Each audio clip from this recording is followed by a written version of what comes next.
BNP এবং আমাদের দলীয় জোট থেকে মনোনীত হয়েছেন মির্জা ফখরুল ইসলাম আলমগীর। তাকে আমরা রাষ্ট্রপতি হিসেবে ইনশাআল্লাহ আগামী 20 তারিখে নির্বাচিত করতে চাই।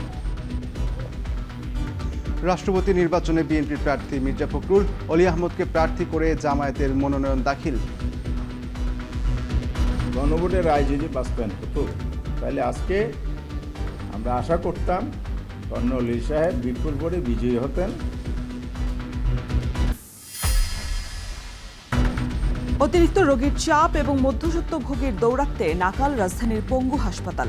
চিকিৎসা নিতে দুর্ভোগ চরমে, দুর্নীতি এবং কর্তৃপক্ষের গাফিলতিকে দায়ী করছে টিআইবি।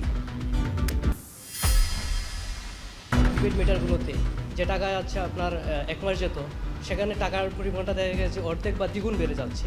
অলমোস্ট সামান্য কিছু ইউনিটের ব্যবধান আছে, কিন্তু এখানে প্রায় 65,000 টাকার মতো বেশি। সিলেটে ঘন্টার পর ঘন্টা লোডশেডিংয়ের মধ্যেই বাড়ছে ভুতুরে বিল। বিক্ষুব্ধ গ্রাহক, অভিযোগ মানতে নারাজ বিদ্যুৎ বিভাগ।